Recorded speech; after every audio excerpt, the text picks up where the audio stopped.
அவுது பில்லாஹி மினஷ் ஷைத்தானிர் ரஜீம் பிஸ்மில்லாஹிர் ரஹ்மானிர் ரஹீம். அல்லாஹ்வுடைய தூதர் ஸல்லல்லாஹு அலைஹி வஸல்லம் உலக மக்களுக்கு ஒரு அடிப்படையை சொன்னார்கள். நிம்மதியோடு வாழ்வதற்கு கோடிகளை வைத்திருப்பவர்களும் இன்று நிம்மதியோடு இல்லை, கோடிகளை தேடிச் செல்பவர்களும் நிம்மதியோடு இல்லை.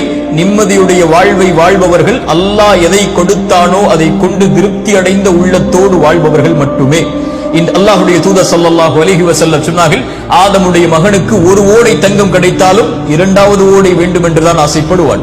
இரண்டாவது ஓடை கிடைத்தால் மூன்றாவது ஓடை தங்கம் வேண்டும் என்று ஆசைப்படுவான். அவனுடைய அந்த பேராசையை மண்ணை தவிர, மரணத்தை தவிர எதுவும் தடுத்து நிறுத்த முடியாது என்று அல்லாஹ்வுடைய தூதர் ஸல்லல்லாஹு அலைஹி வஸல்லம் சொன்னார்கள். அதனால்தான் அல்லாஹ்வின் அருட்கொடையை புரிந்து கொள்வதற்கு ஒரு நியதியை சொன்னார்கள். தூதர், உங்களுக்கு மேல் உள்ளவர்களை பார்க்காதீர்கள், உங்களுக்கு கீழ் உள்ளவர்களை பாருங்கள், அப்போதுதான் அல்லாஹ்வின் அருட்கொடையை நீங்கள் உணர்ந்து கொள்ள முடியும் என்று அல்லாஹ்வுடைய தூதர் ஸல்லல்லாஹு அலைஹி வஸல்லம் அவர்கள் சொன்னார்கள்.